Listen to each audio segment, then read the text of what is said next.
Today I'm going to destroy one of the biggest lies ever told to black children about slavery. I was told that the great Abraham Lincoln and the Northerners decided out of the kindness of their heart that slavery was wrong and needed to end to save humanity. This is a lie. The truth is, a black man named Nat Turner is the real reason why we were freed. Black people freed themselves. What a revelation this was to learn. And I learned it alone in a library, not in a classroom. So who is Nat Turner? What did he do? And what did they do to him? And how did that change everything? Let's get into it. So we know that until the lion learns to tell his side of the story, then all the tales of the hunt will always glorify the hunter. So in this video, I want us to discuss, to demystify uh, and destroy the biggest lie in history about slavery, and not just limited to slavery, but actually the whole whitewashed history, because we know that history has severely and properly been whitewashed. So welcome guys back to this small corner of the internet where we learn, we empower ourselves, we share knowledge and information, and we just try to tell stories of black people, our own stories from our very own perspective. So I'll share with you a short video right here, and let's listen into this short video, and at the end of this video we'll have 1, 2, 3 to take home as usual. So right here is the video.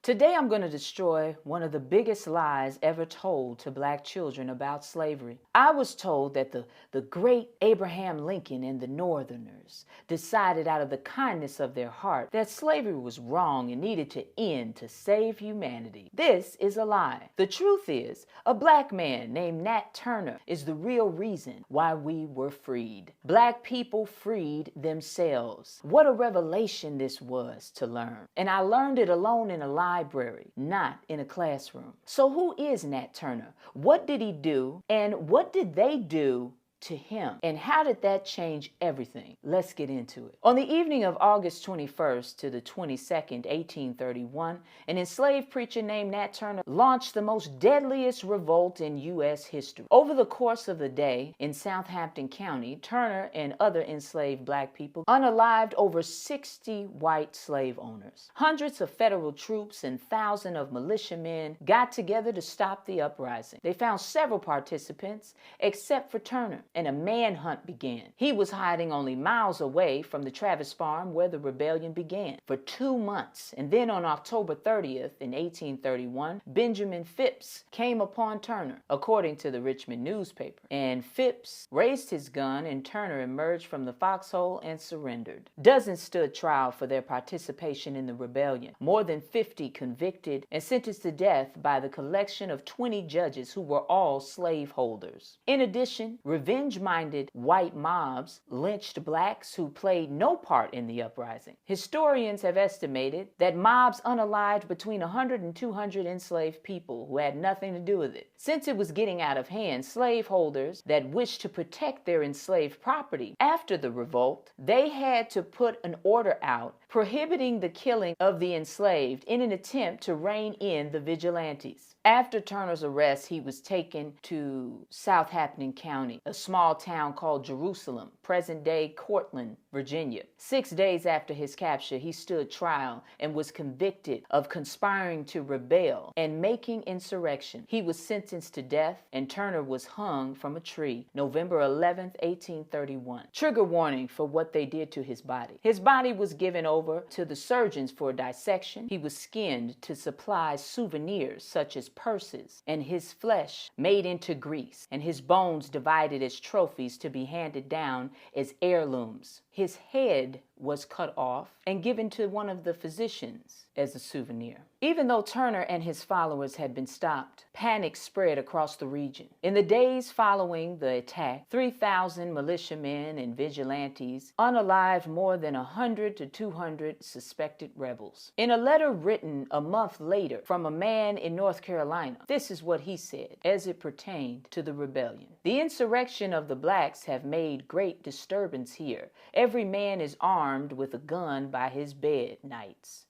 And in the field at work, a great many of the blacks have been shot, their heads taken off, stuck on poles at the forks of roads, some been hung, some awaiting trial in several counties, 6 in this county. I expect to see them stretch their trial next week. There is no danger of their rising up again here. The response to Nat Turner's rebellion highlighted a key difference between the North and South's views on slavery. Both sides were terrified.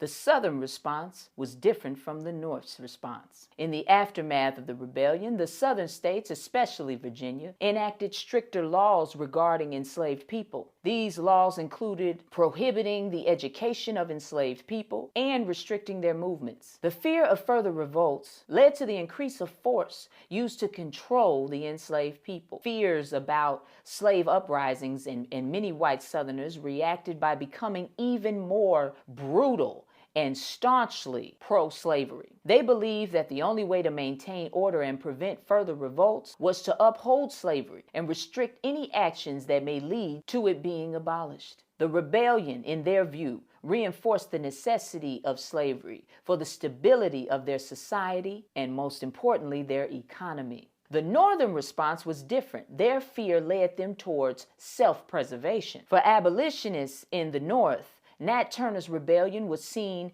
as a dramatic example of the brutal realities of slavery and further evidence that slavery needed to be abolished for the sake of their own white survival. Abolitionists argued that the existence of such violence was a direct result of the system of slavery. At the same time, some Northern critics of the rebellion feared its violence and potential to provoke greater conflict. While they opposed slavery, some believed that violent uprisings like Nat Turner's could lead to greater violence in the future and undermine the moral cause of abolitionism. They were afraid that black free people would retaliate, would seek revenge even after being freed. Abolitionists in the North, they advocated for the immediate emancipation of enslaved people and the abolition of slavery across the United States. For them, the rebellion served as a stark reminder of the dangers of maintaining slavery. Southern defenders of slavery defended slavery as vital to their economy and social order. They viewed the rebellion as proof that slaves needed to be controlled through even more strict measures. This entrenched them in their pro-slavery beliefs, leading to laws that they felt would protect the system of slavery. They also, at this point, developed slave patrols, which is what we now know to be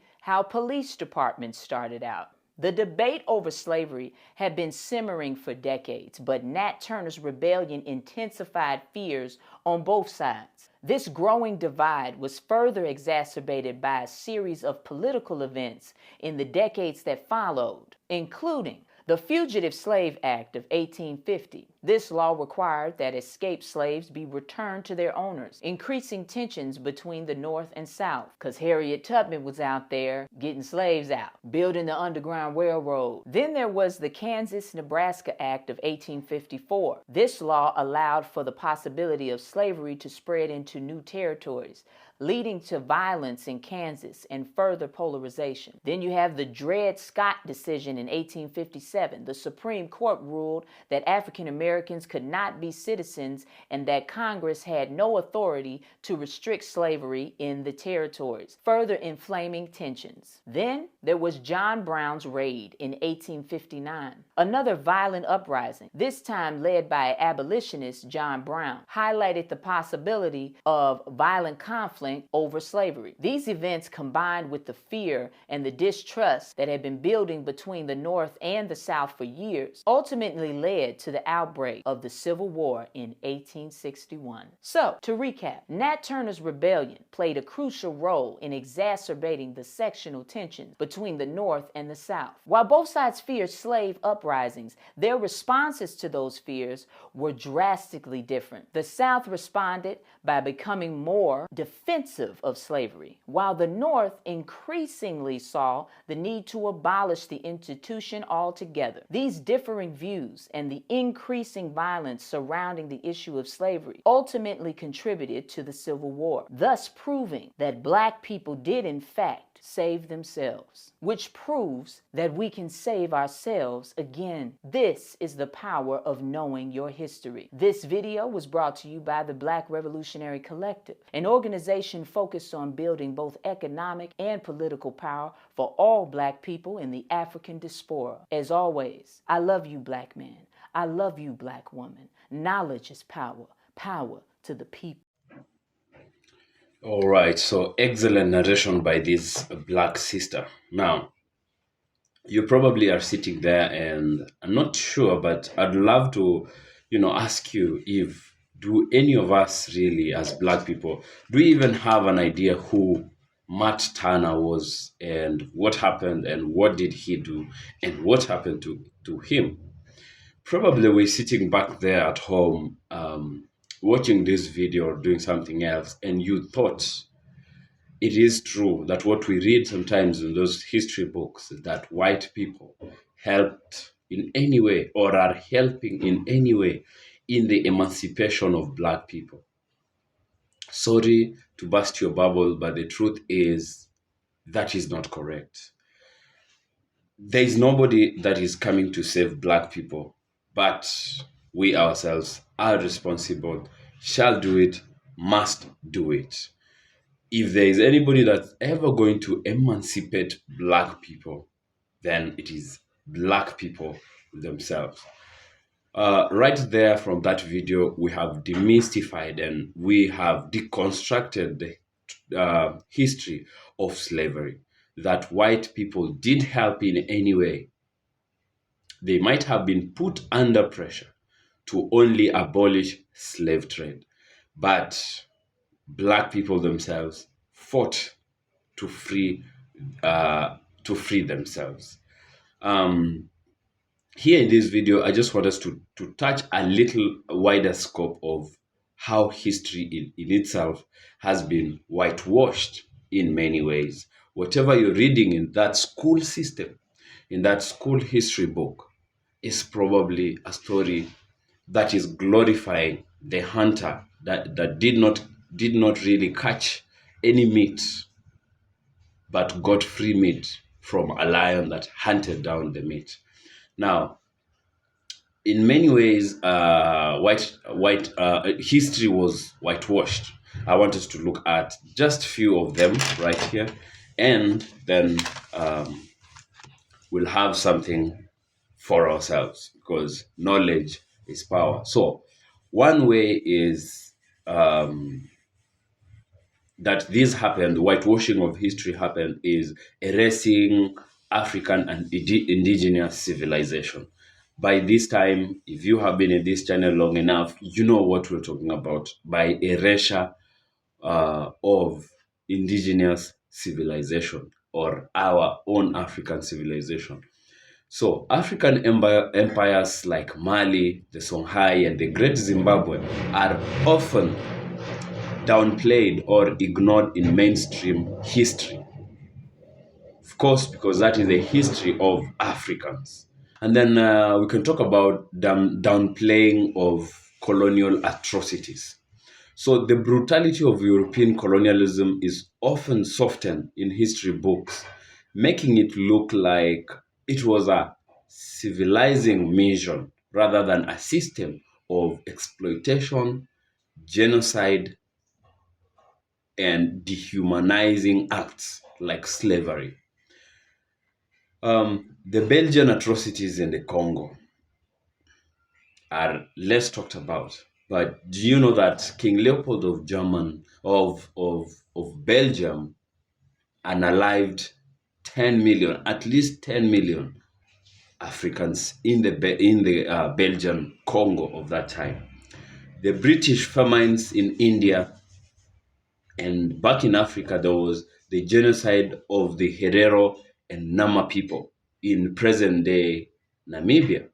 And these are rarely emphasized, but in the genocide of the Nama and Herero people of Namibia, the current day Namibia, in the numbers that we have in those books that I'm saying they are whitewashed, the numbers run into tens of thousands, which actually those are just estimates and approximates, because the numbers could really be running into hundreds of thousands, if not millions. And then we have sanitizing the history of slavery. And I have always said that slavery and all the babies that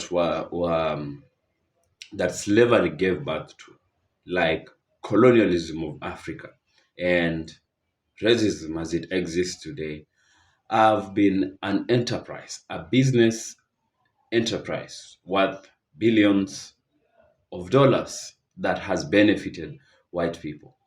When the pressure mounted enough to quit slavery because the business had become less profitable, they thought of something better.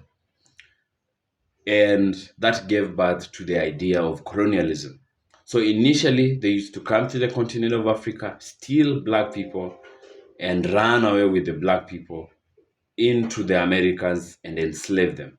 And when the pressure mounted, when the business became less profitable, once again I say, you know what they did? They came to Africa and now did the colonization.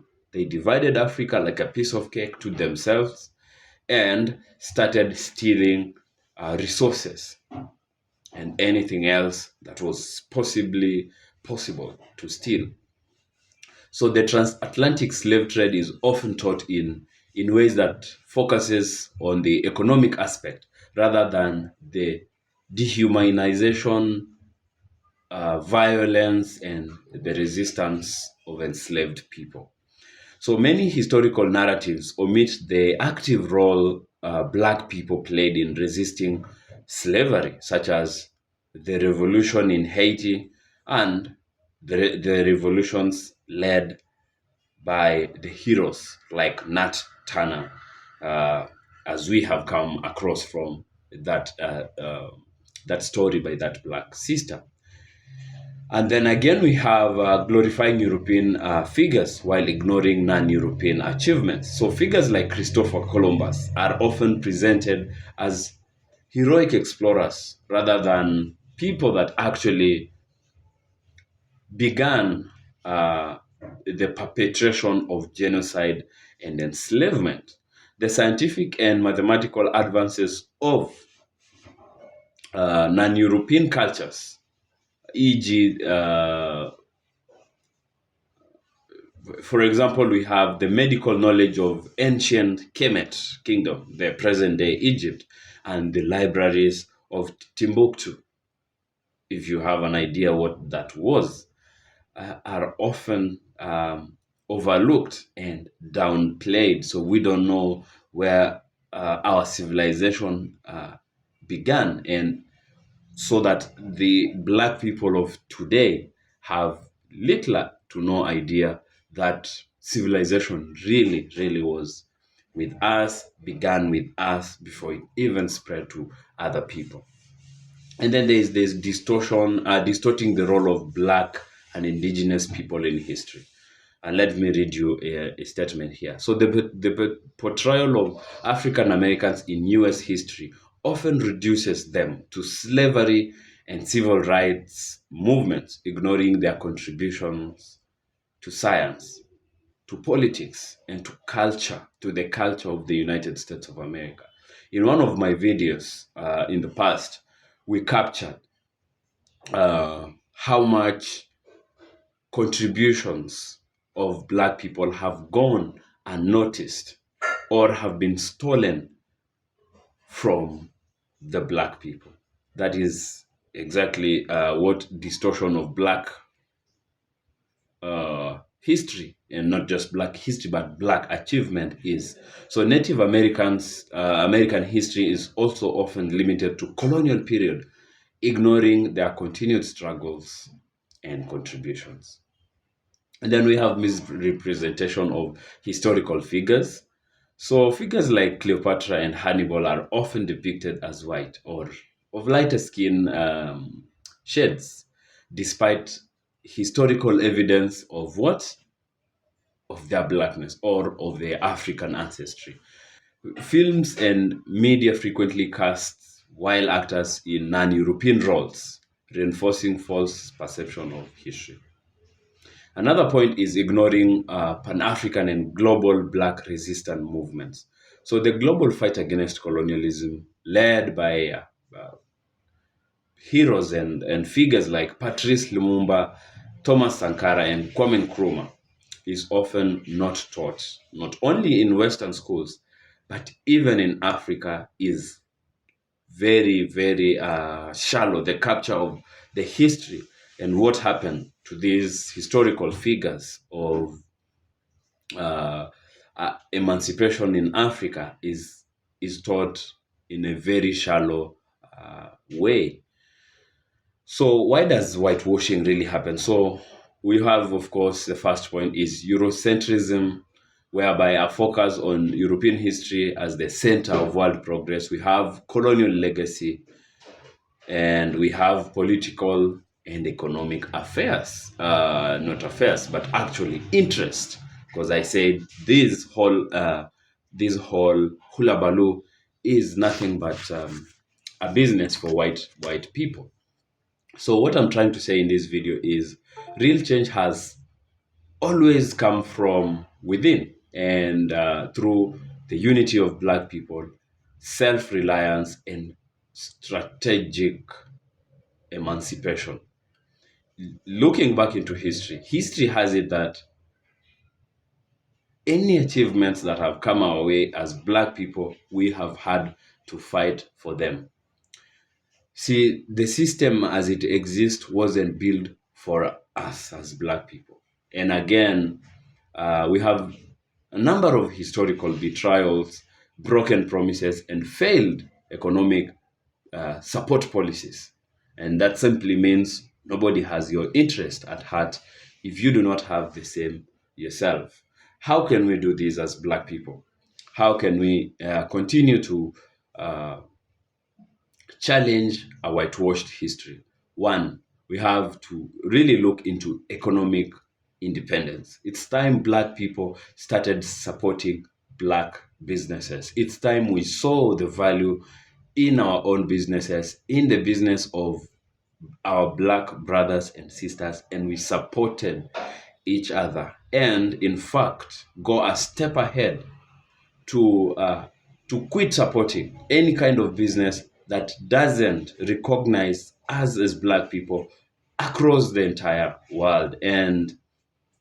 Uh, and by doing that, we will have a bargaining power, and we will be empowered. Another thing is political and social unity. In my last video, I talked about our Blackness. So our beautiful Blackness is not just our racial identity, but it's also our political identity. It is time we came together as a Black political unit to fight for our rights and our emancipation. And then it's time to challenge the media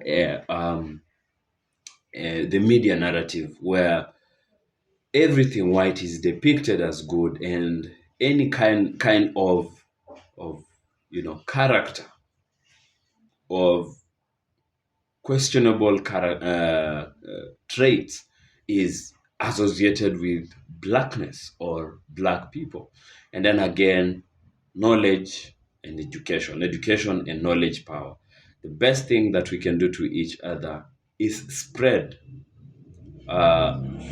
very classified and hidden information on who we really are. Retell the history and fight a whitewashed history and tell the story from our very own perspective. Without doing that, nobody will do that for us.